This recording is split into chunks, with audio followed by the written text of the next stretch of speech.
নমস্কার, ফোর্থ পিলার্সের আজকের সন্ধ্যার অনুষ্ঠানে আপনাদের স্বাগত। আজকের বিষয় বিচিত্র বিচার।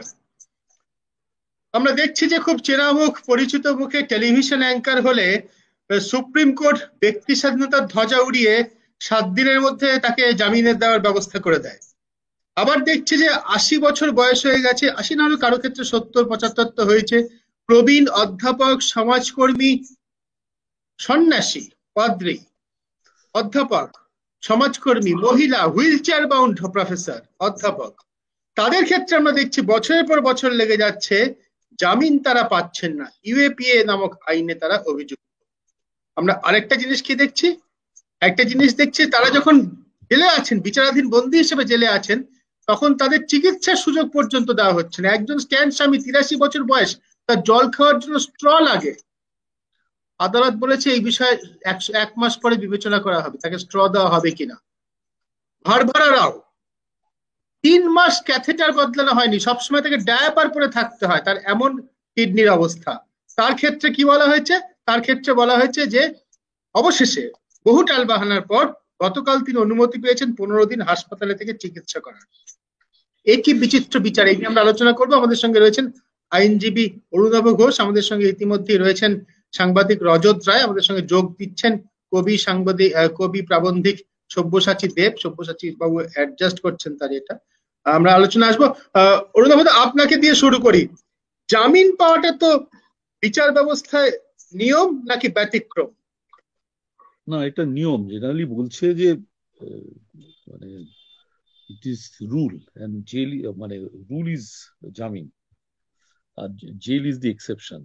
যে লোকটা প্রথমত জামিন দেওয়ার শর্ত হলো, জেনারেলি আমরা কলেজ লাইফে যা পড়েছি, আমি তো ক্রিমিনাল করি না, সহজ। কনস্টিটিউশনটা এসেছে মানুষের স্বাধীনতা রক্ষার জন্য। কনস্টিটিউশনটা মানুষের জন্য, কনস্টিটিউশন জন্য মানুষ নয়। তো লিবার্টি, যেটা বলি লিবার্টি, এখন এই লিবার্টি এসেছে তিনটে জিনিস দেখে, যে সে পালিয়ে যাবে কিনা বেল দেওয়ার সময়, সে এভিডেন্স ট্যাম্পার করার ক্ষমতা আছে কিনা, ইনফ্লুয়েন্সিয়াল বলে, যে চেঞ্জ করে দিতে পারে, অথবা এভিডেন্স সরিয়ে দিতে পারে। এই তিনটে জিনিস দেখা উচিত, তার বাইরে দেখা উচিত না। কিন্তু যেটা হয় আমাদের লোয়ার কোর্ট থেকে, মানে লোয়ার কোর্ট থেকে সুপ্রিম কোর্ট অব্দি যেটা হয়, যে বার্টন রাসেলের বিখ্যাত উক্তি আছে, if you want to raise yourself above others, don't express your view. In an organization, if you want to rise, don't express your view, you express the view of your superior. Yes.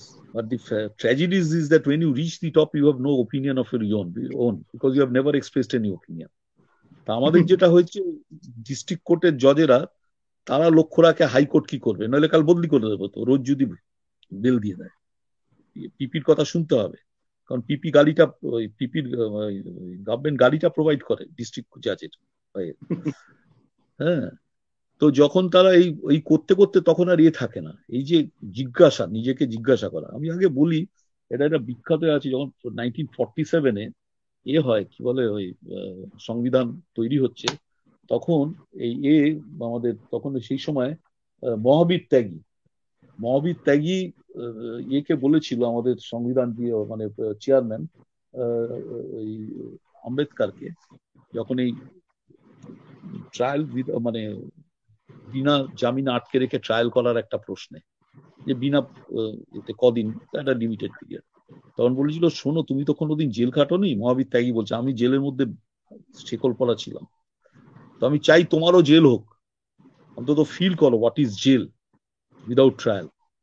এটা কিন্তু প্রথম দিন থেকেই বিরোধী পক্ষ একটা আছে। কিন্তু যা হয় আমাদের জজেদের, যা হয়, মানে প্রমোশন পেতে গেলে ওপরের কথা প্রশ্ন করলে চলবে না, যুক্তিটা চলে যায় ব্লাইন্ড। আমি খুব বড় বড় উকিল জজেদের দেখেছি ব্লাইন্ড হয়ে যায়। যেমন একটা ছোট ঘটনা বলি, একদিন আমার সঙ্গে বিচারপতির কথা হচ্ছিল, যাই হোক নাম বলছি না, একটা লোককে ধরেছে,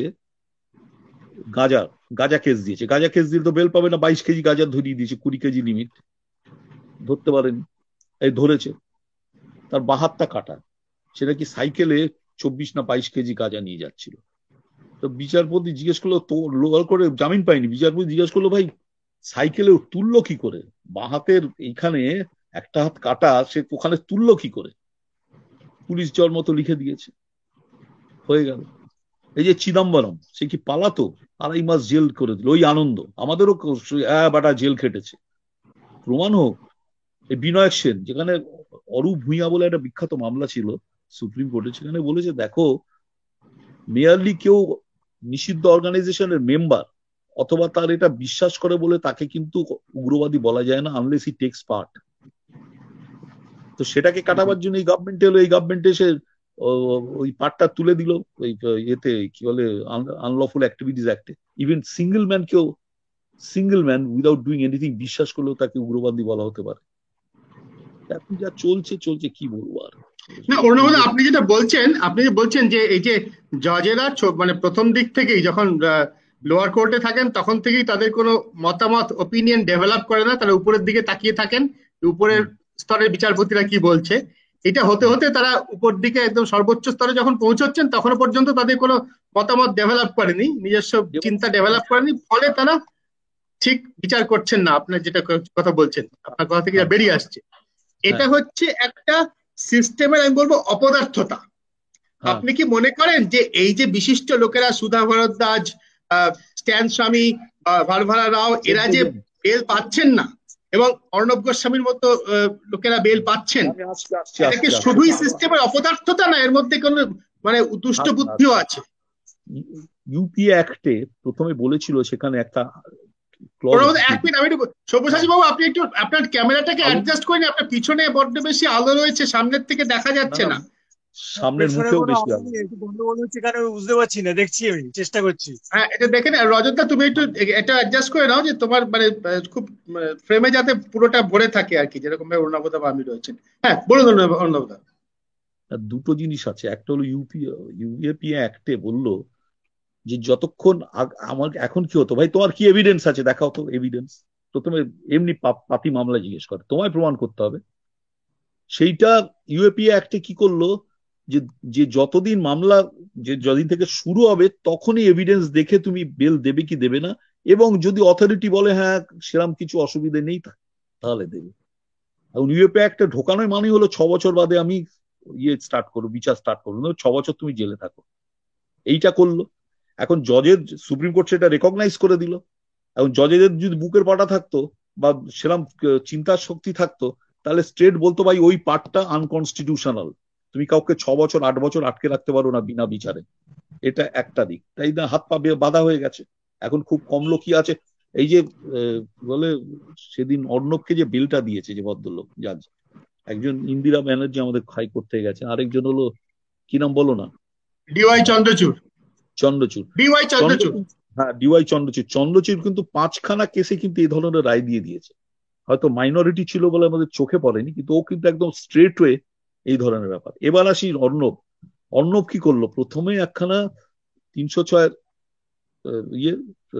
মানে আত্মহত্যায় প্ররোচনা, সেখানে গিয়ে সে প্রথমে একটা বেল অ্যাপ্লিকেশন করলো ম্যাজিস্ট্রেট। সে আবার মুভ করলো না, বেল অ্যাপ্লিকেশনটা উইথড্র করে 226 ধারায় মুভ করলো বম্বে হাইকোর্টে, যে আমাকে স্বাধীনতা, সাংবাদিকের সামনে আমার মুক্তি দেওয়া হোক, আমার স্বাধীনতা আটকাচ্ছে। বম্বে হাইকোর্ট কিন্তু 56 পাতার জাজমেন্ট দিয়েছে, দিয়ে বলেছে ভাই এই সাংবাদিকের স্বাধীনতার সঙ্গে এই মামলার কোনো রায় নেই, তুমি চলে যাও ওই লোয়ার কোর্টে, সেখানে গিয়ে বেল চাও, এবং বেল না দেবার কিছু নেই, তুমি ওখানে চলে যাও। তার বিনিময়ে সে আর্টিকেল 32-তে চলে গেল। যেখানে প্রশ্নটা হলো যে এত লোক লাইনে দাঁড়িয়ে আছে, তাদের মামলাগুলো আসছে না কেন? এবং রেজিস্ট্রি এটা করেছে, 2 নম্বরই গুণই রেজিস্ট্রি করে, পয়সা খাওয়া কি এখানে পয়সা খাওয়ার ব্যাপার নেই, বিরাট ব্যাপার, বড় লোক গভর্নমেন্ট পিছনে আছে। এবং সে সইও করেনি, ওকালতনামা যে সই করতে হয় সেটা কিছু না করে, তাতে কিছু এসে যায় না, হয়তো নাও করতে পারে, কিন্তু করা মানে আইন অনুযায়ী উচিত না করে তার মামলার রায়টা হয়ে গেল। রায়টা নিয়ে কিন্তু আমি কিন্তু বিরোধী নই, মানে এই রায়টা অন্যদের ক্ষেত্রেও প্রয়োগ করা হোক।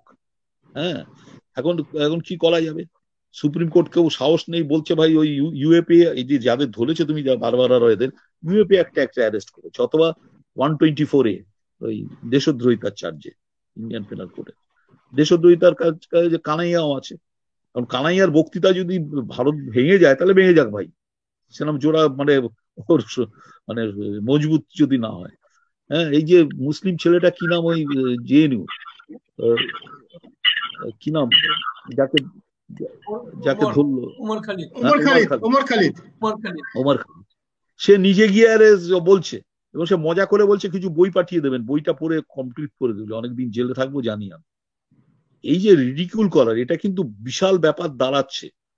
যারা হিন্দু হিন্দু করছে, ভাই গরুকে 133 জনকে অ্যারেস্ট করেছে সেদিন। এর আমাদের একজন লয়ার যিনি আর কি, তিনি কপিল সিবাল, তিনি লিখেছেন গরু খাওয়ার অপরাধে এবং গরুকে এর অপরাধে রাখার মানে বিক্রি করার অপরাধে। এখন কোথায় যাচ্ছি আমরা? এই জিনিস চলবে ভারতবর্ষে যতক্ষণ এই গভর্নমেন্ট থাকবে, ভাই কিছু করার নেই। কালকে আরো খারাপ আইন আসবে, যেমন ন্যাশনাল সিকিউরিটি অ্যাক্টে তুমি দুম করে কাউকে ধরতে পারতে না। তোমার এটা একটা কোথাও অসুবিধা হচ্ছে, আওয়াজ আসছে। তুমি আপনার দুটো ডিভাইস খোলা রয়েছে, এটা একটাকে বন্ধ করতে হবে, এটা থেকে আওয়াজ আসছে। রজত, আমি তোমাকে জিজ্ঞাসা, হ্যাঁ বলুন, বলুন, আপনি শেষ করুন প্লিজ। না, ন্যাশনাল সিকিউরিটি অ্যাক্টে আগে স্টেটে ঢুকতে পারতো না, এখন কি করলে একটা কেস হলেও ঢুকে যাবে, মানে এন্টায়ার স্টেট গুলোকে অকেজো করে দিচ্ছে। তখন কিছু করার নেই। এখন তুমি কাকে আইন শেখাবে, যে লোকটা জীবনের ক্লাসরুম দেখেনি, মানে বেঞ্চি টেবিলে বসেনি, অথচ এটা গ্রাজুয়েট, নন ম্যাট্রিক গ্রাজুয়েট, পোস্ট গ্রাজুয়েট, কাকে বলবে? এই আর রজত, তোমার কাছে আমি এটা জিজ্ঞেস করবো যে অরুণাভদা যেটা বললেন সে বিষয়ে তো আমরাও একমত যে মামলার মেরিটের বিচারে অর্ণব গোস্বামীর জামিন পাওয়া উচিত, কিন্তু একই রকম ভাবে জামিন পাওয়ার যোগ্য বা জামিনের আবেদন অন্তত বিবেচিত হওয়ার যোগ্য এমন মানুষদের আবেদন আদালতের ঠিক জায়গা পর্যন্ত পৌঁছচ্ছেই না। সুদীপ্ত একটু ভুল বলছো। মামলার আবেদনটার মানে বেল পাওয়া উচিত নিচের কোর্টে, 226 বা আর্টিকেল 32-তে নয়, কারণ ইন অ্যাকর্ডেন্স উইথ লকে গ্রেপ্তার করা হয়েছে, এইটুকু। ঠিক আছে, সরি। হ্যাঁ, না ঠিক আছে, অবশ্যই। মোট কথা যে আদালতই হোক, তাদের বিচার, তারা জামিন পাচ্ছেন না, উচ্চতর আদালতেও বারবার, এমনকি চিকিৎসার জন্য এতবার করে যেতে হচ্ছে। এটা কি আমরা বিচিত্র বিচার বলে বলছি? রজতদা কিভাবে দেখছো পুরো জিনিসটা? না, আমি কিন্তু একমত হতে পারছি না। তার কারণটা একটাই, সেটা হচ্ছে যে গত কয়েক বছরে বিচারালয়, বিশেষ করে সুপ্রিম কোর্টের বিভিন্ন অবজারভেশনের থেকে একটা জিনিস দেখা যাচ্ছে, একটা প্যাটার্ন আছে। এই প্যাটার্নটা খুব ইলজিক্যাল নয়, প্রত্যেকটা ভেতরে একটার সঙ্গে একটা যুক্ত। উদাহরণ দিলে বোঝা যাবে, কাশ্মীরে 370 উঠে গেল, তারপরে সেখানকার মানুষরা অনুরাধা ভাসিনের মতো সাংবাদিক থেকে শুরু করে অনেকেই সুপ্রিম কোর্টে গেলেন, এবং বেশ কিছু, সারা একটা রাজ্য, গোটা রাজ্য অন্ধকারে, যোগাযোগ বিচ্ছিন্ন, পুরো রাজ্যটাকে জেলখানা করে দেওয়া হয়েছে। নেতাদের বিভিন্ন জায়গাতে হয় গৃহে অথবা অন্য কোথাও, মানে তাদের বন্দি করে রাখা হয়েছে, অনেককে উড়িয়ে নিয়ে গিয়ে আগ্রা বা অন্য জায়গায় রাখা হয়েছে। এইরকম একটা অস্বাভাবিক অবস্থার মধ্যে যখন সবাই বলা হলো এটা গুরুত্ব দিয়ে ইমিডিয়েটলি সুপ্রিম কোর্ট বিবেচনা করুন, মানুষের মানুষের স্বাধীনতার অধিকার চলে যাচ্ছে, তখন চিফ জাস্টিস যিনি ছিলেন তখন তিনি বললেন এটার জন্য এত তাড়াহুড়ো করার কি আছে, অনেক অপেক্ষা করে, এখনই এত কিছু করার নেই, দেখা যাক নাকি। এই যে একটা রাজ্যকে কারাগারে পরিণত করার পরেও সুপ্রিম কোর্ট বলতে পারে এটা নিয়ে তাড়াহুড়ো করার কিছু নেই, জরুরি নয় ব্যাপারটা। ঠিক তেমনি আবার যদি আমরা দেখি, অযোধ্যার বাবরি মসজিদ সম্বন্ধে বলা হলো যে যারা ভেঙেছে, ভাঙাটা ক্রিমিনাল, অ্যাওয়ার্ড হলো তাদের পক্ষে। এই যে 21শে আইনের ব্যাপার, এই সবকটাই কিন্তু এই যে বেল পাওয়া এবং না পাওয়া, সিলেক্টিভলি বেল দেওয়া এবং বিভিন্ন মানুষকে বেল না দেওয়া, মাসের পর মাস, বছর বছর জেলের মধ্যে ফেলে রাখা, চিকিৎসা করতে না দেওয়া, সবকিছু কিন্তু একটা প্যাটার্ন আছে। এটা কোনো অযৌক্তিক না। এই প্যাটার্নটা সেই দেশে হয়, সেই রাষ্ট্রে হয়, আমরা বিশ্বের ইতিহাসে বারবার দেখেছি, যেখানে আইনের বিচার হারিয়ে যায়, যেখানে একনায়কতন্ত্র বা স্বৈরাচারী বিভিন্ন শাসন ব্যবস্থা বলবৎ হয়, সেখানে তখন এই ধরনের লোকজনই গুরুত্ব পাবে, যারা তাদের মুখপাত্র হিসেবে সাংবাদিকদের মুখপাত্র হিসেবে কাজ করবে। এবং আমরা আপত্তি করি না কেন, বেশ তো একটা দেশ চলছে, দেশ শাসন হচ্ছে, আদালত ভারত শাসন করছে, আমাদের কেন্দ্রীয় সরকার ভারত শাসন করছে, এই হচ্ছে ব্যাপার। এই দুইয়ের মধ্যে কোনো বিরোধ নেই। আমি সব্যসাচী বাবু আপনার কাছে যাব, আপনি কিভাবে দেখছেন এই যে যেটা আমরা বলছি আর কি, যে মোদ্দা কথাটা হচ্ছে, আমাদের মনে হচ্ছে, অনেক দর্শকদেরও মনে হচ্ছে, সেই মর্মে তারা লিখছেন ও মন্তব্য করছেন, আইন যেন এক একজনের জন্য এক এক রকম, এক একজন নাগরিকের জন্য আইন যেন এক এক রকম।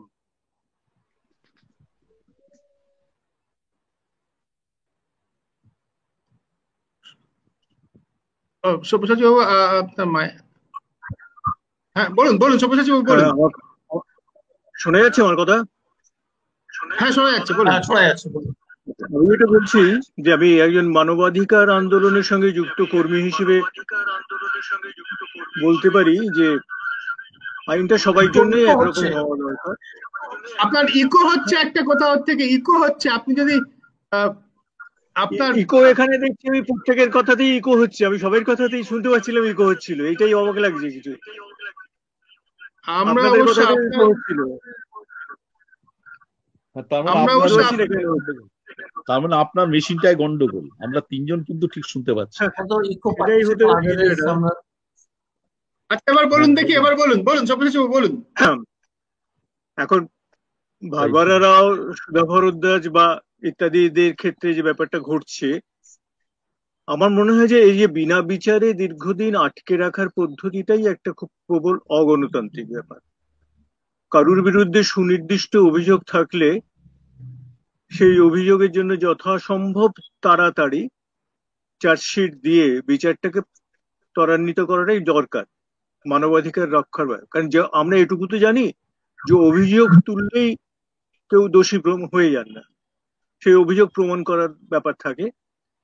কিন্তু এখানে যেখানে অধিকাংশ ক্ষেত্রে যেটা হয় যে যারা অভিযোগ করছেন তাদের থেকেও যারা অভিযুক্ত হচ্ছেন তাদের উপরেই এসে পড়ে প্রমাণের দায়িত্বটা, যে তারা দোষী নন বা তারা অপরাধ করেননি, তাদের উপরেই ভারটা চাপিয়ে দেওয়া হয়, তাদেরই নানাভাবে প্রমাণ করতে হবে যে আমি অপরাধটা করিনি। পুলিশ যখন তার বিরুদ্ধে মামলা করছে, পুলিশ প্রায় হাত পা ছেড়ে বসে থাকে অভিযোগটা করে দিয়ে, এবং সেটা ঘটতে পারছে একমাত্র এই যে বিচার ব্যবস্থার এই যে দীর্ঘসূত্রিতা, এই যে বিনা বিচারে দীর্ঘদিন আটক থেকে যাচ্ছে। একটা লোক, এমনও তো ঘটছে যে 12 বছর 13 বছর সে বিনা বিচারে আটক থাকছে, এবং শুধু তাই নয়, 12-13 বছর বাদে দেখা যাচ্ছে যে সে হয়তো একেবারে বেকসুর খালাস হয়ে যাচ্ছে, তার অপরাধের কোনো প্রমাণ পাওয়া যায়নি। কিন্তু এই যে 12-13 বছরটা তার জীবনটাকে নষ্ট হয়ে গেল, সেটা তো, এটা ওই সবার উপরে ফিল্মে হতে পারে যে আমার ফিরিয়ে দাও আমার 24টা বছর বলে ছবি বিশ্বাসের আর্থী হতে পারে, কিন্তু বাস্তবে তো সেটা হয় না। সত্যি সত্যি 12 বছর তার নষ্ট হয়ে যাচ্ছে, 12 বছর 15 বছর। এটা নিঃসন্দেহে সুনির্দিষ্ট মানবাধিকার লঙ্ঘন। বারবারা রাওদের ক্ষেত্রে সেটা আরেকটু বেশি, এই জন্য যে বারবারা রাওয়ের কথাটা আমি বারবার বলছি যে তার যে বয়স, তার যে অসুস্থতা, আমাদেরকে এটা ধরে নিতে হবে যে তার এই অসুস্থ শরীর নিয়ে তিনি রাষ্ট্রের পক্ষে এতটাই বিপজ্জনক যে তাকে জামিন দিলে ভারত রাষ্ট্রের একেবারে সর্বনাশ হয়ে যাবে। প্রথম কথা, তাদের বিরুদ্ধে যে অভিযোগগুলো আছে সেগুলো তো একটা হাস্যকর অভিযোগ। প্রধানমন্ত্রীকে হত্যার চক্রান্ত, ভীমা কোরেগাঁও মামলাটা তৈরি হয়েছিল দলিতদের একটা লড়াইয়ের স্মৃতিতে। সেই লড়াইটা ন্যায্য ছিল কি অন্যায্য ছিল সেটা অন্য ব্যাপার, কিন্তু সেটা দলিতদের ক্ষেত্রে তাদের একটা আত্মমর্যাদার ব্যাপার ছিল। সেই আন্দোলনের স্মৃতিতে সমাবেশ, সেখান থেকে শুরু হয়েছিল এই ভীমা কোরেগাঁওয়ের মামলা, সেখান থেকে। অর্থাৎ সেখানে যে দাঙ্গাটি হয় সেই দাঙ্গাটি কারা করেছিলেন সেটা সকলেই জানে, কিন্তু দাঙ্গা যারা বাদিয়েছিলেন তাদের বিরুদ্ধে কোনো অভিযোগ আনা হলো না। উল্টে এদের সারা ভারতবর্ষ থেকে একের পর এক, সারা ভারতবর্ষ থেকে, এমনকি কলকাতা থেকে আমরা জানি যে পার্থসারথী রায় বিজ্ঞানী, তাকেও এনআইএ তলব করেছিল, এই মামলায় ডেকে পাঠানো হয়েছিল। ফলে এই যে, অর্থাৎ দেখা যাচ্ছে একটা খুব সুনির্দিষ্ট ব্যাপার আছে যে যেখানে যেই রাষ্ট্রবিরোধী কোনো কথা বলেছেন, রাষ্ট্রবিরোধী মানে এখানে হচ্ছে বিজেপি সরকারের বিরোধী বা মোদী অমিত শাহের বিরোধী কোনো কথা, তাকেই কোনো না কোনো ভাবে এনে এই মামলার সঙ্গে জড়িয়ে দিয়ে, এবং জড়িয়ে দেওয়া মানে সঙ্গে সঙ্গে তাকে ধরে নিয়ে গিয়ে জেলে পুরে দেওয়া, এবং তারপরে এই অনির্দিষ্টকালের জন্য ফেলে রাখা। কবে তার বিচার হবে কি আদৌ হবে না সেটা অন্য ব্যাপার। বারবার রাওয়ের কথাটা আবার বলছি যে তার এই অসুস্থ শরীর, এতদিনে আপনারা একটু আগে আলোচনা করেছেন যে এতদিনে বোম্বে হাইকোর্ট তাকে হসপিটালে পাঠানোর অনুমতিটুকু দিয়েছেন, এবং সেটা এনআইএ তাতেও আপত্তি করেছিলেন। তারা বলেছিলেন জেলেই নাকি তার অনেক দেখাশোনা করা হচ্ছে, তারপরেও বলেছেন যে তাকে সরকারি হসপিটালে পাঠানো হোক। কোর্ট সেটাকে গ্রাহ্য করেনি, তাকে নানাবতী হসপিটালে পাঠাতে বলেছে। অর্থাৎ সরকারি হাসপাতালে হলে তার উপরে, সরকারি হাসপাতালের উপরে একটু চাপ তৈরি করা যেত, সেটার সুযোগটাও দেননি বোম্বে হাইকোর্ট। এটা একটা ভালো লক্ষণ নিশ্চিত।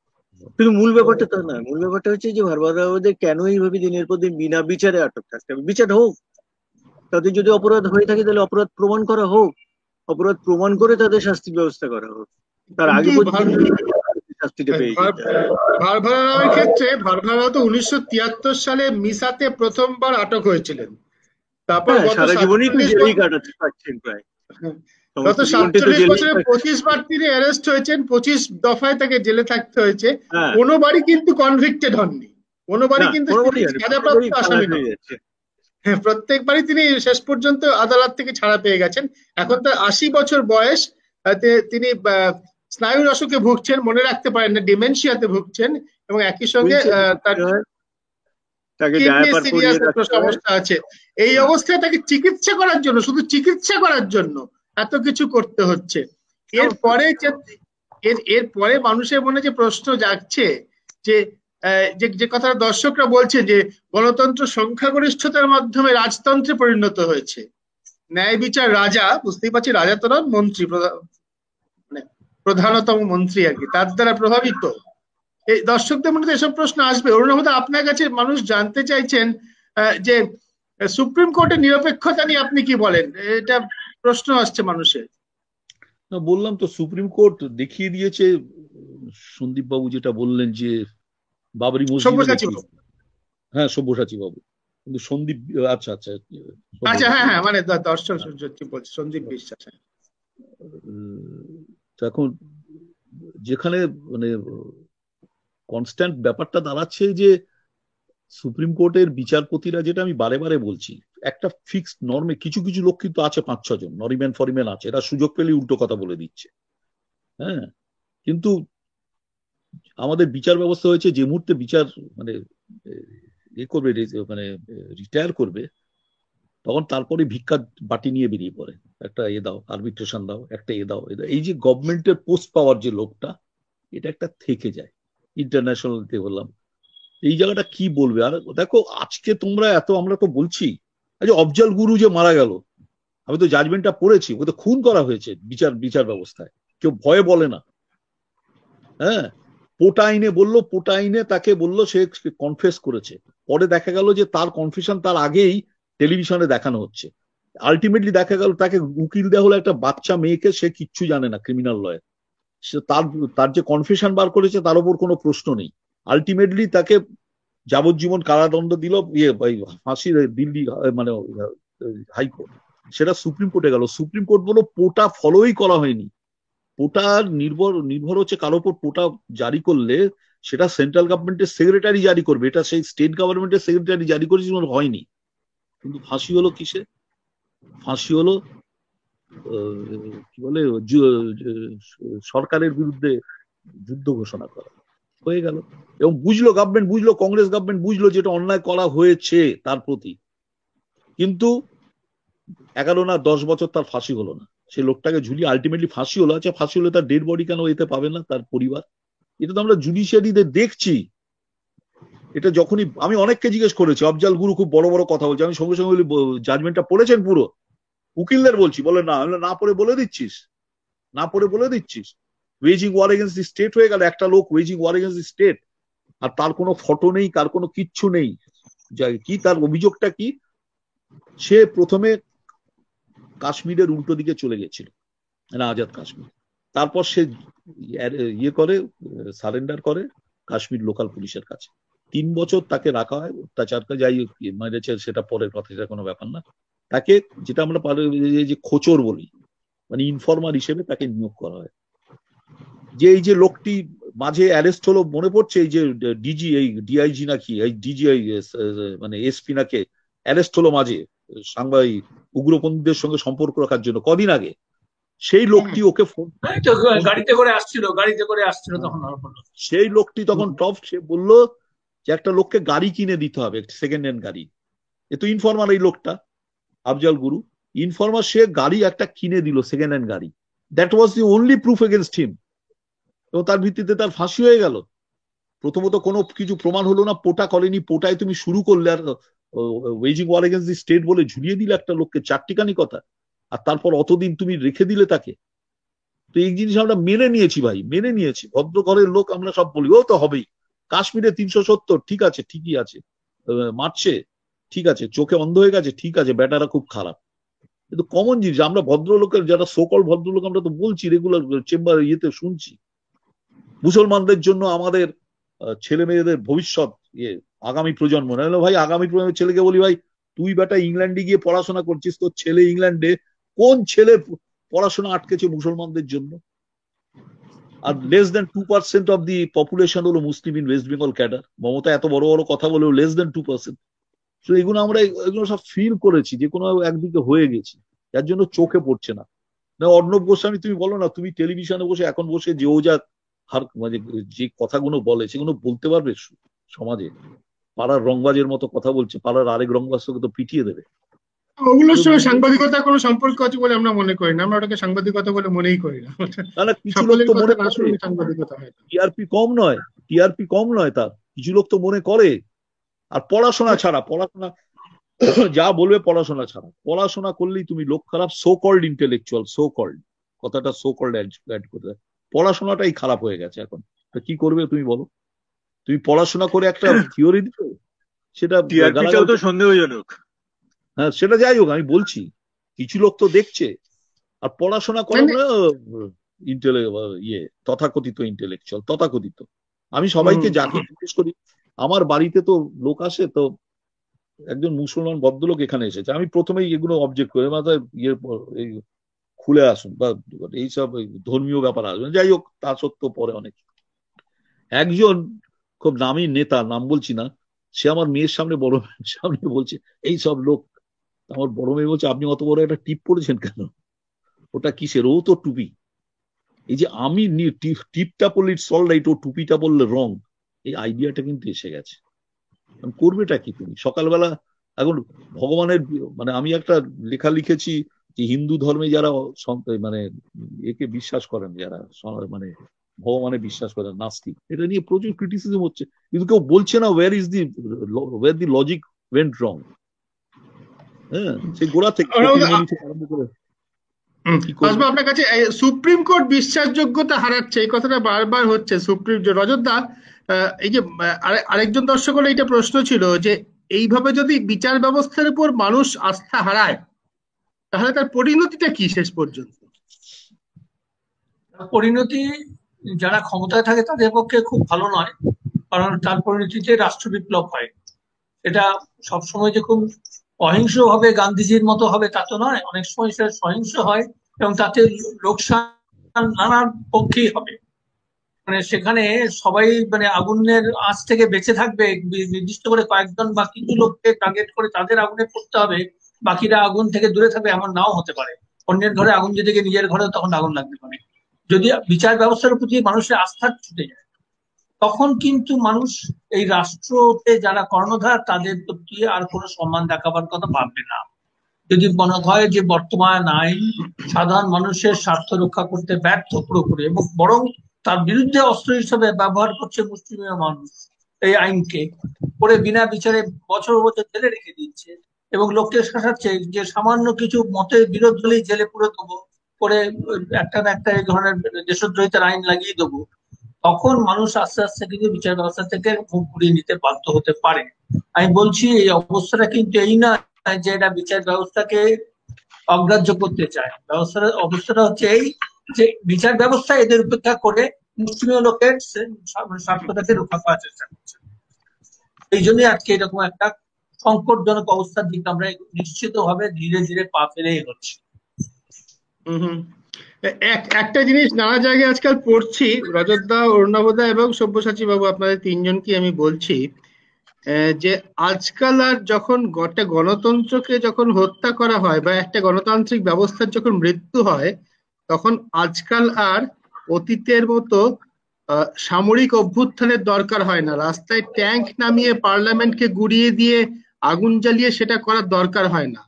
আপাত দৃষ্টিতে একটা গণতান্ত্রিক নির্বাচিত ব্যবস্থা বজায় রেখেই সেই ব্যবস্থাটাকে ভিতর থেকে এমন ভাবে দখল করে নেওয়া হয়, একটা বিশেষ ভাবধারা দখল করে নেয় যে তার ফলে কার্যত সেই গণতন্ত্রটা স্বৈরতন্ত্রে পরিণত হয়। সব্যসাচী বাবু, আপনার কাছে একজন আহ, পর্যবেক্ষক হিসেবে, একজন প্রাবন্ধিক হিসেবে, একজন সমাজ পর্যবেক্ষক হিসেবে আমি জিজ্ঞাসা করব, আপনি কি মনে করেন যে আমাদের দেশে এখন সেই অবস্থা চলছে? সে অবস্থা চলছে মানে অনেকটাই তো করে ফেলা হয়েছে সে অবস্থা। আর যে গণতান্ত্রিক ব্যবস্থাটাকে টিকিয়ে রেখেই করা হয়, এটা বেশি দিন টেকানো যায় না। আস্তে আস্তে শেষ পর্যন্ত যে গণতান্ত্রিক মুখোশগুলো থাকে সেগুলো কিন্তু খুলে ফেলা হয়। এটা আমরা হিটলারের জার্মানিতে দেখেছি যে হিটলার একের পর এক নির্বাচনে জিতেই কিন্তু ক্ষমতায় এসেছিলেন, তারপরে কিভাবে তিনি সমস্ত নির্বাচন বন্ধ টন্ধ করে দিয়ে স্বৈরতন্ত্র প্রতিষ্ঠা করেছিলেন। এবং তার থেকেও বড় কথা হচ্ছে ভারতবর্ষের পক্ষে এখন যেটা মহা বিপদ, যে স্বৈরতন্ত্রের সঙ্গে ফ্যাসিবাদের তো একটা বড় তফাৎ আছে। তফাৎ হচ্ছে ফ্যাসিবাদের একটা রাজনৈতিক দর্শন থাকে। এখন ভারতবর্ষের যে শাসক গোষ্ঠী, তাদেরও একটি রাজনৈতিক দর্শন রয়েছে। সেই দর্শনটি অত্যন্ত মারাত্মক দর্শন। সেটা আমি এক্ষুনি সেটা নিয়ে আর বেশি কথা বলতে চাইছি না। ফলে এখানে আমার মনে হয় না যে এই গণতান্ত্রিক আবরণটা বেশি দিন যদি এরাই থেকে থাকেন, মানে আবারও যদি এরা নির্বাচনে জিতে আসেন, তারপরে আর বোধহয় খুব বেশি দিন এই আবরণটা থাকবে না।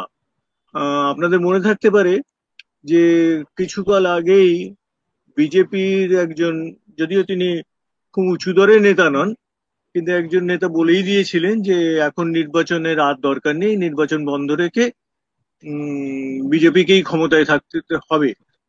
এবং বিজেপির উঁচু দরের নেতারাই প্রায়শই বলে থাকেন যে আগামী 50 বছর যাতে বিজেপি ক্ষমতায় থাকতে পারে, তারা আস্তে আস্তে সেই দিকে সেই ব্যবস্থা করছে।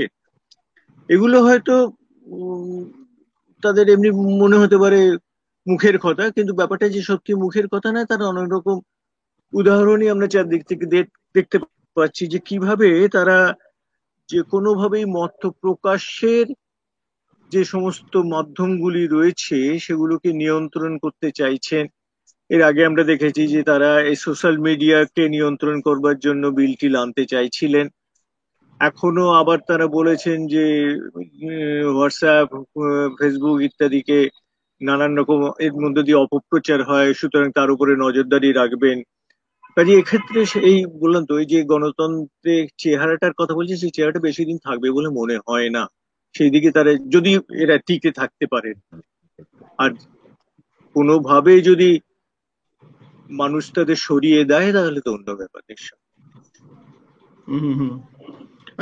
একজন দর্শক এই প্রশ্ন আলোচনা করেছেন, একজন দর্শকের প্রশ্ন, সুপ্রিম কোর্টের প্রধান বিচারপতি প্রাক্তন হয়ে গেলে যদি রাজ্যসভার সদস্য হওয়া যায়, যেটা সদ্য প্রাক্তন প্রধান বিচারপতি হয়েছেন, শেষ যে বিচারপতি প্রধান বিচারপতি প্রাক্তন হয়েছেন তিনি হয়েছেন, সেখান থেকে বোঝা যাচ্ছে আসলে কি চলছে। রাজ্যসভার সদস্য বিচারক দুটোকে সমান, মানে সুপ্রিম কোর্টের বিচারপতির কথা উনি বলছেন, দুটোকে সমান পদমর্যাদা সম্পন্ন? কখনোই না, এদের সেই সেন্সটা নেই। বললাম না, ভিক্ষার ঝুলি নিয়ে ইয়ে করে। এর আগে একজনকে গভর্নর করেছিল চিফ জাস্টিসকে, কেরালা, সদাশিবম নাকি, কংগ্রেস সরকারের আমলে। হ্যাঁ, না না না, কংগ্রেস সরকারের আমলে না না, কংগ্রেস সরকার না, এই গভর্নমেন্ট 2014 পর মানে গভর্নর করেছে। মানে কোন পদ থেকে চিফ জাস্টিস গভর্নর, এটা এই গভর্নমেন্ট।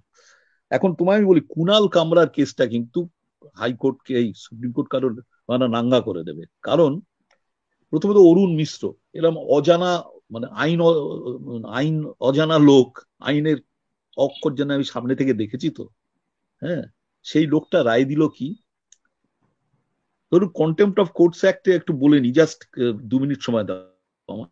কন্টেম্পট অফ কোর্টস এর দুটো পারে, এক হলো সুপ্রিম কোর্ট আন্ডার আর্টিকেল 129 আর হাইকোর্ট 215। কিন্তু ধরো সরকারি কর্মচারীদের ব্যাপারেও সংবিধানে লেখা আছে 311, তাকে দুম করে নামানো যাবে না, দুম করে করা যাবে না। কিন্তু এটা সম্পূর্ণ নয়, তাই জন্য কি করে পার্লামেন্টের হাতে ক্ষমতা দেওয়া হয়েছে, তারা নতুন আইন করে ওইটাকে পরিপূরক হিসেবে করার চেষ্টা করবে। হ্যাঁ, এটা করবে। এখন অরুণ মিশ্র কি করলো, একে বলে এর আগে যেটা হয়েছিল, 1998 সালে একটা মামলা হয়েছিল, বার কাউন্সিলের চেয়ারম্যান উত্তরপ্রদেশে একটা, তাকে তার বললো যে 3 বছর চাকরি করতে পারবে না প্রফেশন। আমাদের কন্টেম্পট অফ কোর্টস অ্যাক্টে আছে যে তোমাকে 6 মাস জেল দিতে পারে এবং অথবা 2000 টাকা ফাইন অথবা দুটোই একসঙ্গে দিতে পারে, এর বাইরে দিতে পারে না। কারণ কন্টেম্পট অফ কোর্টস অ্যাক্টে সেখানে বলে দিল যে 3 বছর পারবে না 1998 সালে। সুপ্রিম কোর্ট নিজেই বলেছে এটা দেয়া যায় না, আইনের বাইরে কোনো দেয়া যায় না। এবার দেখো অরুণ মিশ্র কি বললো, তুমি 1 টাকা ফাইন দাও, ঠিক আছে 1 টাকা ফাইন যদি না দাও তাহলে তোমার 3 বছর জেল। 3 বছর জেল হয়, এটা 3 বছর করতে পারবে না, সরি করতে পারবে না, প্রফেশন করতে পারবে না, হয় মানে বইটাই দেখেনি কুণাল। এবার কুণাল কামরা কি বলেছে যে তুমি প্রশান্ত ভূষণের মামলা 20 ঘন্টা শুনেছ, সেই 20 ঘন্টাটা আমার তো ফাইন দেওয়ার কোনো কথা নেই, ফাইন তো আমি দেবই না, যা করার তোমরা করো, 20 ঘন্টাটা দয়া করে যারা অন্যায় 2 বছর ধরে জেলে আছে তাদের ছেড়ে দেওয়া হোক, মানে শুনানি করা হোক। কুণাল কামরা তো একদম মানে বেইজ্জত করে দিয়েছে সুপ্রিম কোর্টকে। এবং যেখানে সুপ্রিম কোর্ট বলছে টেলিভিশন দেখবেন না, যারা দেখে না তারা দেখবেন না, আপনাদের এগেনস্টে বললে রিপাবলিক, তো আপনি কি করে দেখলেন? আপনারা কি করে দেখছেন? আপনারা কি করে দেখছেন? কুণাল কামরা অসাধারণ মানে স্যাটারিস্ট লোকটি, ছেলেটি, তো এই কিন্তু একদম নাঙ্গা করে দেবে সুপ্রিম কোর্টকে, বলবে ভাই আমায় জেলে পুরে দাও, 20 ঘন্টা সময় দাও। 20 ঘন্টা মানে মিনিমাম 40 জন লোকের শুনানি হবে, 40টা লোক যারা আটকে আছে, এই জায়গাটা নিয়ে যাচ্ছে। তাই জন্য আমি বারে বারে বলছি, সুপ্রিম কোর্টের জজেরা যদি মনে করে সুপ্রিম কোর্টের চাকরিটা চাকরির মতো, তাহলে কিন্তু অসুবিধা হয়ে যাচ্ছে। এবং ইট ইজ নট এক্সপেক্টেড, হয়তো তারা পাচ্ছে না, তাদের হাত পা বাঁধা, কিন্তু মানুষ তাদের থেকে অনেক বেশি আশা করে। যেমন আমি সঞ্জীব ব্যানার্জি, আমার সঙ্গে বনে না আমাদের কোর্টের, কিন্তু ওর একটা ব্যাপার আছে, ভাই সিভিল লিবার্টিতে আটকালে ও কিন্তু ছেড়ে দেয়, সে আইন ফাইন না মেনেই চালায়। আমি সেখানে তাকে রেসপেক্ট করি, কিন্তু অন্য ব্যাপার হয়তো তার সঙ্গে রাগ থাকতে পারে। এই যে ব্যাপারটা যে সিভিল লিবার্টিটা দেওয়া হয়েছে কনস্টিটিউশনে, মানে 21 ধারায়, যে এবং civil liberties for persons not for citizens only, সেটা তোমায় মানতে হবে। মানে সেটা মানুষের জন্য কনস্টিটিউশন, বারে বারে বলছি কনস্টিটিউশনের জন্য মানুষ নয়। যেমন যে জব্বলপুর ডিএম জব্বলপুরের সময় এমার্জেন্সির সময় মামলা হলো, মামলার সময় বললো যে এমার্জেন্সির সময় মানুষের ব্যক্তি স্বাধীনতা থাকবে না। 5 জন জজ, একজন HR খান্না ছিল, HR খান্না তার স্ত্রীকে বলছে, সে সিনিয়র মোস্ট জাজ, সে বলছে আমি যদি ইয়েস বলে দিয়ে এটাই, তাহলে আমি কালকে চিফ জাস্টিস অফ ইন্ডিয়া হবো। আমার মনে বলছে না, বউ বললো, স্ত্রী বললেন যেটা মনে আছে সেটাই করো। এই ধরনের লোক পাবো কোথায়? এই অসুবিধা হয়ে যাচ্ছে। কিন্তু ব্যবস্থার মধ্যে একটা তো কি বলবো, একটা রোবাস্টনেস, একটা রেজিলিয়েন্স থাকার কথা অনুরোধা। মানে এক একজন ব্যক্তি তার নিজস্ব পছন্দ অপছন্দ তো নানা রকম থাকতেই পারে, কিন্তু এখন যেভাবে আমরা দেখছি সুপ্রিম কোর্টের যে ব্যবস্থাটা, শুধু সুপ্রিম কোর্টের নয়, পুরো জুডিশিয়ারি যে ব্যবস্থাটা, সেটা আমাদের রাষ্ট্র ব্যবস্থায় কি আমরা ভাবতাম যে রাষ্ট্র যখন অন্যায় করবে, নাগরিক যখন অন্যায় করবে, তখন শেষ পর্যন্ত কোর্ট তাকে বাঁচাবে, কোর্ট শেষ পর্যন্ত সংবিধানকে রক্ষা করবে। সেই ভরসাটাই তো মানুষ আজকাল পাচ্ছে না। তুমি পাচ্ছে না তো, তুমি লোয়ার কোর্ট দেখোনি? লোয়ার কোর্টে পাবলিক প্রসিকিউটর যা বলবে তাই। এই যে সুশীল কি বাবু যে অ্যারেস্ট হলো, সে বললো আমি নকশালবাদী, তাকে 5-7 বছর জেল খাটিয়ে দিল, তারপর বললো সে নির্দোষ। এই যে লোয়ার কোর্টের যে বেল দেওয়া, সে ভয় দিচ্ছে না। লোয়ার কোর্টে তুমি গেলে পাবলিক প্রসিকিউটর পুলিশ যা বলবে সেটাই শেষ কথা। রজতার কাছে রজত, যে অবস্থাটার কথা বলছেন অরুণাভদা, এই যে লোয়ার কোর্টে পর্যন্ত সে এইভাবে যদি সমস্ত কিছু মানে সরকারের, যেখানকার যেটা সরকারের কথা মতো যদি কোর্ট চলে, তাহলে কি বিচার ব্যবস্থা সম্পূর্ণ অপ্রাসঙ্গিক হয়ে যায় না? বিচার ব্যবস্থা তার গুরুত্ব হারায় না? অবশ্যই, কিন্তু তার জন্য আমাদের এই বিচার ব্যবস্থা এবং আমাদের আইনের কিছু অদল বদল করতে হবে। যেমন প্রণব ইত্যাদি উল্লেখ করলেন যে 7 বছর জেলে রেখে দেওয়ার পর দেখা গেল তার বিরুদ্ধে কিছু কেস চালায়নি, বলে নির্দোষ। এই যে প্রশ্নগুলো, যে মানুষের এতদিন ধরে দুর্ভোগ হলো, তার ব্যক্তি স্বাধীনতা হরণ করা হলো, তারপরে তাকে ছেড়ে দিয়ে বলা হলো যে একটা ভুল হয়ে গেছে, তার জন্য কাউকে না কাউকে অ্যাকাউন্টেবল হতে হবে। আইনটা এমন ভাবে করতে হবে যে তাদের জন্য সে সরকারি পুলিশে হোক, প্রসিকিউটর হোক, যারা হোক, তাদের দোষী ঠাউরে তাদের শাস্তি দিতে হবে। একটা উদাহরণ দিচ্ছি, যে কেরালার একজন বিজ্ঞানী, যিনি ইসরোর একজন বিজ্ঞানী, তাকে জেলে পড়া হলো তিনি বিদেশের হয়ে গুপ্তচর ছিলেন বলে অভিযোগে। বেশ বেশ অনেকদিন জেল খাটার পরে তারপরে তার বিরুদ্ধে দেখা গেল মানে কোনো প্রমাণ নেই, বরং নির্দোষ হিসেবে প্রমাণিত হলো। কেরালা হাইকোর্ট সো মোটো তাকে 50 লাখ টাকা ক্ষতিপূরণ দিতে বলল, এবং তারপরে বোধহয় সরকার, কেরল সরকার বা কেন্দ্র সরকার আমি জানি না, তারা আরো 1 কোটি টাকার ক্ষতিপূরণ দিল। কিন্তু যে মানুষগুলো সমঝোতা এক্সপ্রেসে বোমা রাখার অভিযোগে বেশ কয়েক বছর জেল খাটলো এবং তারপরে যখন কাশ্মীরে ফিরে গেল একজন, দেখলো তার বাবা মা সব গরিব ঘরের, সব মারা গেছে ইতিমধ্যে, হ্যাঁ, এবং এদের সংসার সমাজ আর জীবন সব শেষ হয়ে গেছে, তাদের তো কেউ ক্ষতিপূরণের কথা তোলেনি। অথচ রাষ্ট্র, তার পুলিশ ব্যবস্থা, তার আইন ব্যবস্থা সমস্ত কিছু এর মধ্যে জড়িত, যারা এইভাবে তাকে জেলে পড়ে রেখেছিল তাদের। তো এই যে টর্ট হয় না আমাদের এখানে চট করে, এইটা একটা মারাত্মক আমাদের সিস্টেমে। আমার মনে হয় এগুলো সম্বন্ধে খুব গুরুত্ব দিয়ে ভাবনা চিন্তা করা উচিত। আরেকটা জিনিস আমি রঞ্জন গগৈর নাম করে বলছি, সুপ্রিম কোর্টের প্রধান বিচারপতি রিটায়ার করলেন, রাজ্যসভায় ঢুকে বললেন, এই যে চটজল দিয়ে একটা জায়গায় চারটে জায়গায় লাফিয়ে চলে যাওয়া, এইটা বন্ধ রাখা উচিত। কিছু সরকারি গুরুত্বপূর্ণ সরকারি পদের অধিকারীদের ক্ষেত্রে নিয়ম ছিল, আমি জানি না এখন কি আছে, যে রিটায়ারমেন্টের পরে একটা কুলিং পিরিয়ড দিতে হবে তাদের, তারপরে তারা কোনো প্রাইভেট কনসার্ন বা অন্য কোথাও যেতে পারবেন না। এটাকে কনফ্লিক্ট অফ ইন্টারেস্ট হতে পারে আর কি। রঞ্জন গগৈর ক্ষেত্রে এটা ইকুয়ালি প্রযোজ্য। তার সামনে একটা গাজর ছিল আগে থেকে, সেই গাজরটা দেখেই তিনি সেদিকে লাভটা দিয়েছিলেন। তার ফলে তার হাতে ওই জন্য তিনি তাড়াহুড়ো করে অযোধ্যা রিটায়ারমেন্টের অযোধ্যা রায় দিয়েছিলেন, ওই জন্যই কাশ্মীরের ব্যাপারটা তিনি উপেক্ষা করেছিলেন, ওই জন্যই তিনি আসামে এনআরসিটা যেভাবে তিনি চালিয়েছেন, তৈরি করার চেষ্টা, তারা এটাকে আর কোনোভাবে দেখা যায় না। এইগুলোর জন্যই এগুলো বন্ধ রাখা দরকার, সিস্টেমটাকে কারেকশন মানুষরা আফাত করে। এটা তো বটেই যে বাবরি মসজিদ মামলার যে রায় রঞ্জন গগৈ যখন চিফ জাস্টিস ছিলেন তার নেতৃত্বে সুপ্রিম কোর্টে 5 সদস্যের বেঞ্চ দিল, রায় তো মানতেই হবে। সুপ্রিম কোর্ট যখন দিয়েছে, মানছে না বটে, রাম মন্দির নির্মাণের কাজও শুরু হয়ে গেছে, কিন্তু নাসির মন্ডল যেটা বলছেন সেটা ভারতের বহু মানুষের বিশ্বাস। বাবরি মসজিদের রায় বিশ্বাসের উপর ভিত্তি করে, প্রমাণের উপর ভিত্তি করে নয়। এভিডেন্স নট রিকোয়ার্ড, প্রমাণ দরকার হয় না, বিশ্বাসের উপর ভিত্তি করে মামলা রায়, বিশ্বাসের উপর ভিত্তি করে। আমি এটা মনে করি, এই মনে করে যদি সুপ্রিম কোর্টের রায় হয় তাহলে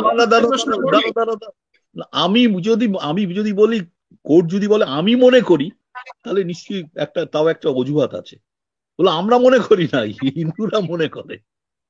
তোমার বিশ্বাসের ওপর, জজ সাহেবের বিশ্বাসের ওপর রায় হয়নি। এবং সবচেয়ে মজা হলো যে 5 জন বিচারপতি কেউ সই করেনি। জেনারেলি যখন জাজমেন্ট দেওয়া হয়, যে লোকটি করে কোর্টে এটা বিচার পড়ে, তার নামটা থাকে, কেউ দেয়নি নাম। এত মনের সাহস, এত মনের সাহস। আর এই গগৈ ইতিহাসের দিকে তাকিয়ে ওরা সইটা করেনি, ইতিহাসের দিকে তাকিয়ে পরে ফিউচার কিভাবে দেখবে। তারপর কি, এই একজন মহিলা, সে সেক্সুয়াল হ্যারাসমেন্টের অভিযোগ করলো গগৈয়ের এগেনস্টে, মহিলাকে তাড়িয়ে দিল সব সুপ্রিম কোর্টের জজেরা, সবাই না 3-4 জন কমিটি করে, তাকে বলতে দেওয়া হলো না।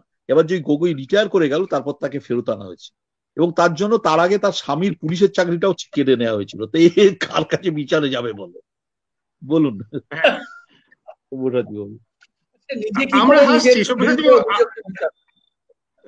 অরুণাবদা আপনি হাসছেন, আমাদের দর্শকরা তো কেউ কেউ হাসছেন, কিন্তু যারা এই অন্যায়ের শিকার হচ্ছেন, অবিচারের শিকার হচ্ছেন, সব্যসাচী বাবু যেটা বলছেন, যাদের জীবন থেকে এক একটা বছরের পর বছর বেরিয়ে চলে যাচ্ছে, তারা তো কাঁদছেন সারা জীবন।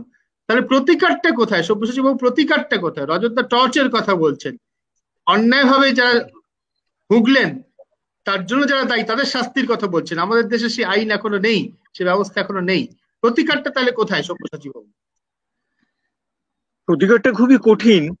না, 1 মিনিট, আইনটা কিন্তু আছে, সিভিল কোর্টে যেতে পারো, কিন্তু সেটা 20 বছর লাগবে, ততদিন তুমিও মরে যাবে, তোমার বিরোধী পক্ষ মরে যাবে। মানে 20 বছর লাগে মানে তো প্রায় না থাকাই, সেই আইনটাকে যদি কাজেই না লাগানো যায়, কাজে 20 বছর কেউ মামলা চালাবার মতো কেউ তো সে নিজেই হয়তো বেঁচে থাকবে না। কাজে এটা তো কোনো, মানে ওই আইন থাকা না থাকাটা সমান হয়ে যাচ্ছে।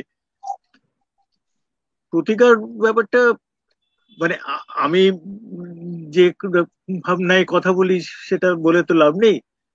যে গোটা রাষ্ট্র ব্যবস্থাটাই যখন এরকম হয়ে দাঁড়ায়, তার সংবিধান থেকে শুরু করে বিচার ব্যবস্থা থেকে শুরু করে, সেক্ষেত্রে গোটা রাষ্ট্রটাকে বাতিল করা ছাড়া অন্য কোনো প্রতিকার থাকে না। কিন্তু সেটা অনেক পরের ব্যাপার, সেটা অনেক শতাব্দীর মনীষীর কাজ, কাজে সেটা নিয়ে আমি কথা বলছি না। এখন যেটা একমাত্র হতে পারে যে সারা দেশ জোড়া গণ আন্দোলনের চাপে যদি ব্যাপারটা কিছু বদলাতে পারে, সমস্ত সাধারণ মানুষের প্রতিবাদকে যদি টেনে আনা যায় রাস্তায়, যে বিচার ব্যবস্থা সম্পর্কে মানুষের আস্থা যে টলে যাচ্ছে, এটা যদি বিচার ব্যবস্থার সামনে তুলে ধরা যায়, তাহলে হয়তো খানিকটা কিছু হতে পারে। অর্থাৎ বিচারপতিদের যদি এটুকু বোঝানো যায় যে মানুষ আর বিশ্বাস রাখতে পারছেন না আপনাদের ওপরে, আপনাদের কাজে, তাহলে হয়তো তাদের টনক খানিকটা নড়তে পারে। হয়তো, আমি তাও বলছি হয়তো, আমি জানি না। কারণ টনক নড়তে গিয়ে যদি ভবিষ্যতের রাস্তাটা বন্ধ হয়ে যায়, তাহলে তাদের কতটা টনক নড়বে সে ব্যাপারে আমার সন্দেহ থেকে যাচ্ছে। এই মুহূর্তে এছাড়া আর কোনো রাস্তা তো আমার মনে হচ্ছে না। আরেকটা অসুবিধা হচ্ছে কি, এই যে দুজন লয়ারকে অ্যারেস্ট করেছে, আমার বাড়িতে চোর ডাকাত খুনে আসতেই পারে, এই যে কোরেগাঁও কেসে, কোরেগাঁও কেসে দুজন লয়ার অ্যারেস্টেড, ভাবতে পারো। হ্যাঁ, আমি একটা ইয়েতে ওপিনিয়ন দিলাম, তাতে আমি অ্যারেস্টেড হয়ে যাব। আমায় ধরো বিনায়ক সেন ডাক্তার, তার এখানে যে আসবে খুনি খারাপি কিছু অসুস্থ হলে আমি দেখবো, তার জন্য তার যাবজ্জীবন কারাদণ্ড হয়ে গেছে। সুপ্রিম কোর্ট অবশ্য গুড অফ দেম যে ওটা আটকেছি, স্টে হয়ে আছে। কোথায় যাবে বলো তো? একজন মানবাধিকার যদি উকিল হয়, তার স্থান হবে জেলে, খালি বলে দেবে যে আমি তো করতেই পারি, আমি তো উকিল হিসেবে বলতেই পারি এটা ঠিক এটা না ঠিক। আজকে এই অবস্থায় পৌঁছেছে, আমাদেরও খুব সাবধানে আমরা ডিল করছি।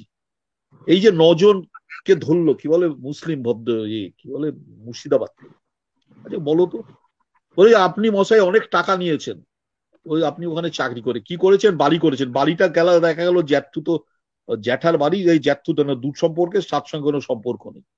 তুই বলে একটা টপ পত্রিকা, সে পত্রিকা লিখছে, তার সাংবাদিক, সেও কিরম সাংবাদিক বোঝে যাচ্ছে, যে গর্ত খুঁড়েছে পালিয়ে যাওয়ার জন্য, সেটা দেখা গেল সেফটি ট্যাঙ্কের গর্ত।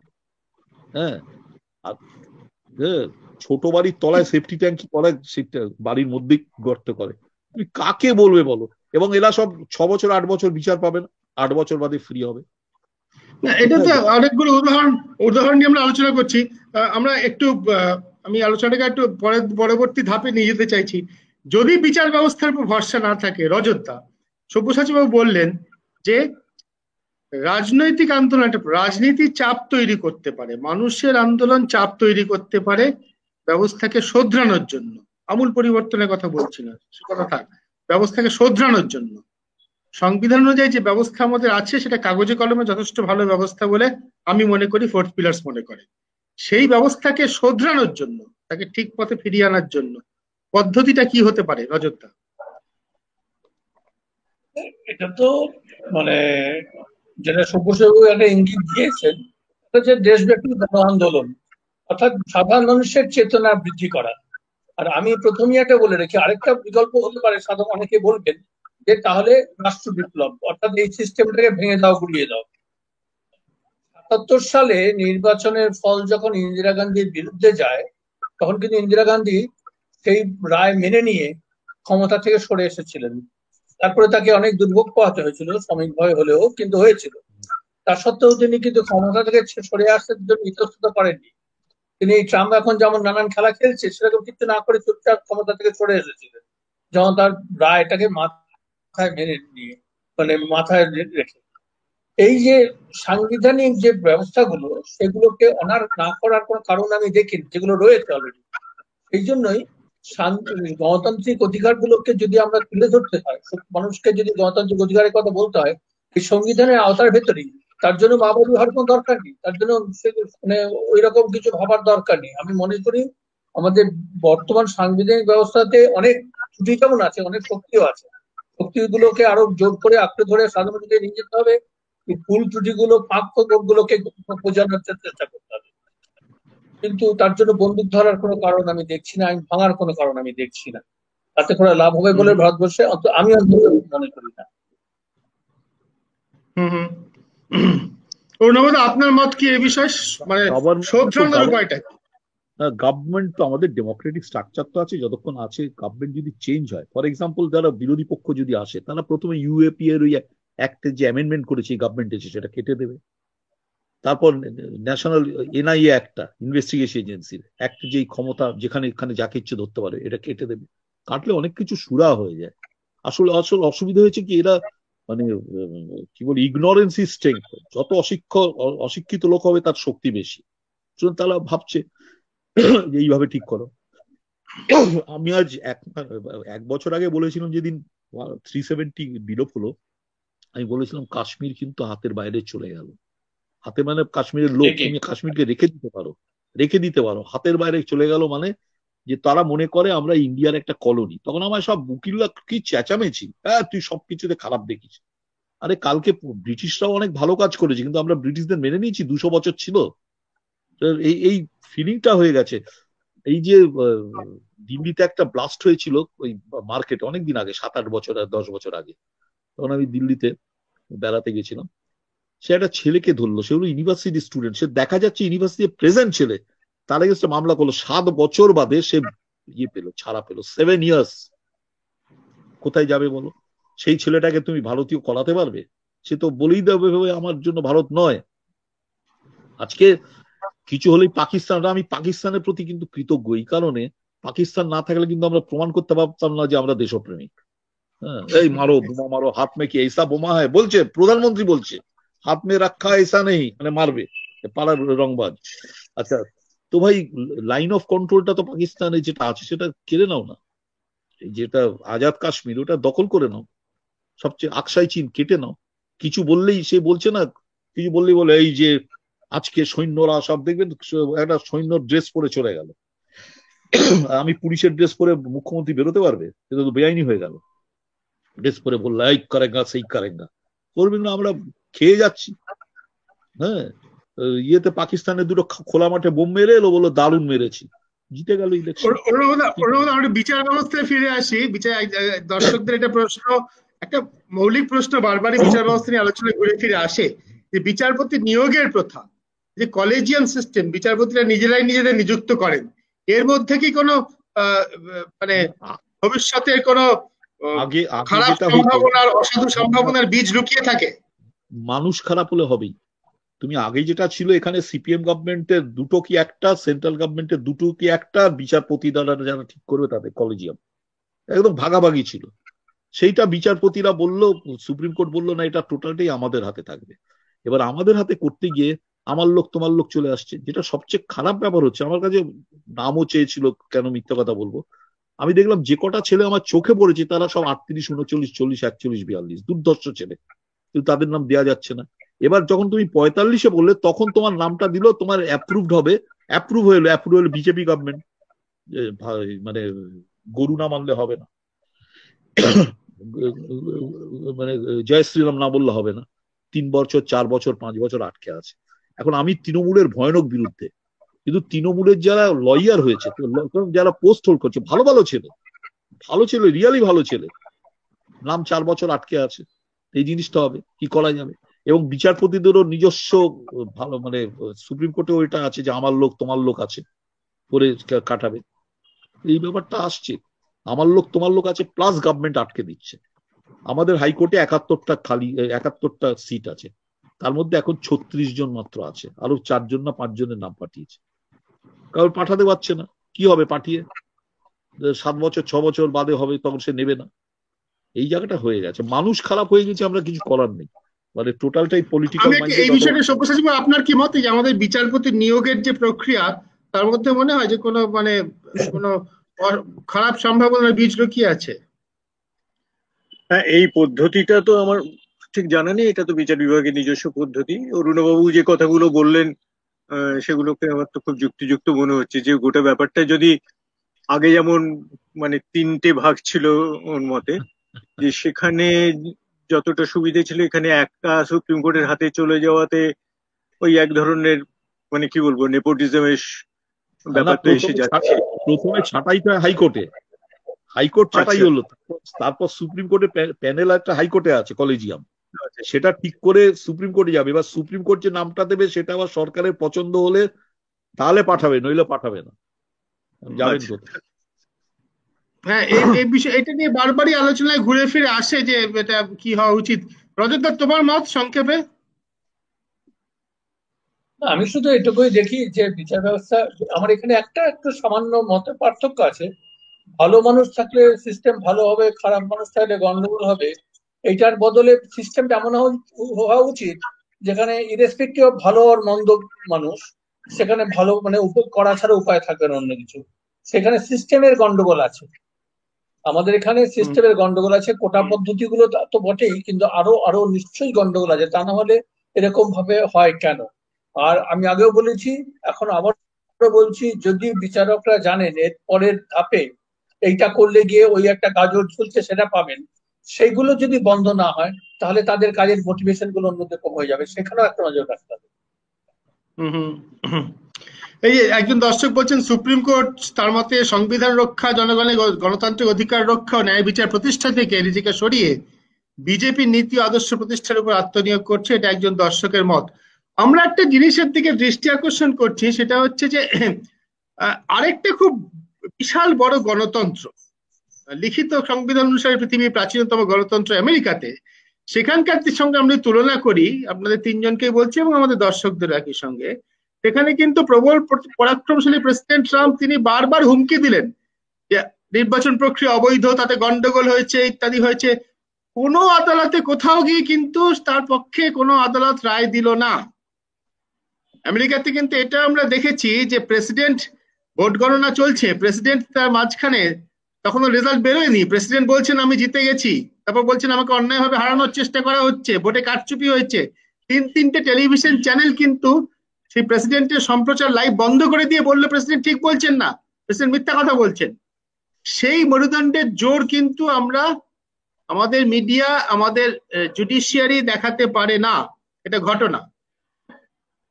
একজন দর্শক বলছেন যে একটা কারণ আমরা আছে। টিভি ল্যাপটপ, হ্যাঁ রজত আসছি, একজন দর্শক বলছেন, শেখ শামসুজ্জোহা বলছেন, শুধু আমার নাম করে, আমরা টিভি ল্যাপটপ বন্ধ করে আপনার অনুষ্ঠান দেখি, অনুরোধ করছি দর্শকদের কমেন্ট গুলোর প্রতি আলোচকদের দৃষ্টি আকর্ষণ করুন। হ্যাঁ করছি, অবশ্যই এরকম করছি। হ্যাঁ রজত দা, তুমি যেটা বলছিলে, আমি যেটা বলছি তার কারণ কি আছে, যে এটার আরেকটা একটা বড় কারণ আছে গণতন্ত্র। কেন। আমি এখন 1 মিনিটে বলতে চাইছি যে কেন আমেরিকাতে প্রেসিডেন্টের মুখের উপরে একটি শহরের মেয়র অথবা পুলিশ, একটা শহরের পুলিশ কমিশনার মানে পরিষ্কার বলতে পারে যে আমি মানি না। হ্যাঁ, এটা কারণটা হচ্ছে ওদের সমাজের ভেতরে গত 300 বছরে অনেকগুলো পরিবর্তনের মধ্যে একটা গুরুতর পরিবর্তন হচ্ছে। ওরা ইউরোপে বা বিশেষ করে ইংল্যান্ডের মানুষের মতো পারিবারিক উত্তরাধিকারের দায় বহন করে না। অর্থাৎ সেখানে পরিবারে, যার জন্য তাদের পদবিটা গুরুত্বপূর্ণ বিবেচনা হয় তাদের পরিচয়ের ক্ষেত্রে। ফার্স্ট নেমে তাদের কেন কথা বলা হয়? বলা হয় এই জন্য যে তুমি তোমার কাজের দিয়েই পরিচিত হবে, তোমার বাবা তোমার পূর্বপুরুষ কি কি করে গেছিলেন সেটা এখানে খুব গুরুত্বপূর্ণ নয়। এই যে চিন্তা, এই যে লিবারাল যে চিন্তাটা আমাদের দেশে নেই। আমাদের দেশে এই সামন্ততান্ত্রিক চিন্তাই বেশি। এখানে পরিবার, তার মানে পরিবারের থেকে যে তার উত্তরাধিকার, এগুলো অনেক বেশি দিন রয়ে গেছে। ফলে এখানে কারো যে ক্ষমতা আছে তাকে সমীহ করা ছাড়া তার বিরুদ্ধে ডিফারেন্স দেখানো সেটা খুব সম্ভব না। প্রধানমন্ত্রী যদি বলেন এটা হচ্ছে, প্রধানমন্ত্রী লাগবে না, মুখ্যমন্ত্রী বললেও হবে, স্বরাষ্ট্রমন্ত্রী বললে তো হবেই। তাতেই সবাই চুপ, সাংবাদিকরা চুপ, মানে বিচার ব্যবস্থা চুপ, সবাই তখন চুপ হয়ে যাচ্ছে। এইটাই ইয়ে হচ্ছে শুধু আমাদের দেশের সঙ্গে আমেরিকার যে গণতন্ত্রের কথা বলে একটু তফাৎ আর কি। শুধু তো আমেরিকার যে বললে না, প্রথমত হুম, ওটা কিন্তু চ্যালেঞ্জ হয়নি সুপ্রিম কোর্টের আমেরিকান সুপ্রিম কোর্টে সেটাই চ্যালেঞ্জ হয় যেখানে দুটো স্টেটের মতামত চেঞ্জ হয়। এমনি স্টেট সুপ্রিম কোর্ট যাওয়া যায় না, একদম না না, আমি বলছি যে কনস্টিটিউশনাল। ছোট আসছি ছোট আসছি ছোট নিম্ন ছোট ছোট আদালতে যেখানে যাওয়ার ছোট কথা, ছোট ছোট প্রত্যেকটা স্টেট আলাদা, তাদের পয়েন্টস আলাদা। এই সে এতগুলো কোনো স্টেটে কোনো কিন্তু আদালতে কিন্তু প্রেসিডেন্টের অন্যায় কথা অনুযায়ী তারা চলেনি। যায়নি যায়নি যায়নি সেটা কিন্তু কেউ মামলা করেনি, যায়নি যে ভাই ইয়ে কাউন্টিংটা ভুল হয়েছে। সব স্টেটে কাউন্টিং ভুল হলে তো নিজেরও কাউন্টিং ভুল হবে। 48টা 48% তো পেয়েছে ভোট, এটা একটু আলাদা। তো যাই হোক, এখন কি করা যাবে। শেষে আরেকটা জিনিস একটু খারাপ দিক বলি, এটা প্লেটোর কথা বলেছিল, জাহাজটা যদি ক্যাপ্টেনের নির্দেশে না চলে, যাত্রীদের নির্দেশে চলে, তাহলে যা হবার তা হবে, যে গণতন্ত্র আগামী দিনে তাই হবে। না বুঝে ভোট দেওয়ার জন্য। আমরা ঠিক করব কে হবে না হবে, কিছু করার নেই। ধন্যবাদ। অভিজিৎ ঘোষাল আমাদের পরিচিত বন্ধু সাংবাদিক, অভিজিৎ বলছে যে there is no system which is above abuse if those who are supposed to put it to practice are shameless about abusing it. It's impossible to design a flawless system. আমি তো একই কথা আমি বলবো, লোক না মানুষ। ঠিক আছে, অনেক ধন্যবাদ আমাদের সঙ্গে আলোচনায় যোগ দেওয়ার জন্য সব্যসাচী বাবু, রজতদা, অরুণাভদা, আপনাদের অনেক ধন্যবাদ আলোচনা আমাদের সঙ্গে থাকার জন্য। আরো অনেক দিনের মতোই আজকে আলোচনা শেষ পর্যন্ত আমরা কোনো সিদ্ধান্তে পৌঁছতে পারি না, বিচিত্র বিচার আমরা তা নিয়ে আলোচনা করি, সত্যি বিচিত্র বিচার। এবং আমরা পয়েন্ট আউট করতে পারি অবশ্যই কতগুলো জিনিস যেখান থেকে বেরিয়ে আসে। যেমন এই যেমন একটা খুব গুরুত্বপূর্ণ জিনিস, আমি এই আলোচনা থেকে 1 ঘন্টার আলোচনা থেকে আমি যা পেলাম, এক কথায় যদি আমাকে শেষ করতে হবে এটা বলেই শেষ করব, বিচারের নামে যা কিছু হয়, বিচারের নামে যখন ন্যায় বিচারের নামে যখন অবিচার হয়, তার জন্য দায়ী যারা, তাদের যদি শাস্তি দেওয়া হয় তাহলে একমাত্র এই প্রক্রিয়া বন্ধ হতে পারে। অরুণাভদা বলে সেই টর্ট, ল অফ টর্ট যাকে বলে, আমাদের দেশে সে আইন আছে কিন্তু তার প্রয়োগ হয় না। তার প্রয়োগ যদি হয়, বিচারের অ্যাবিউসের জন্য, মিসইউজের জন্য যদি শাস্তি পায় মানুষ, তাহলে নিশ্চয়ই তা বন্ধ হবে। আমরা আশা করবো, নিশ্চয়ই তাকিয়ে থাকবো এমন দিনের জন্য যেদিন সেটা হবে। অনেক ধন্যবাদ আলোচনা থাকার জন্য।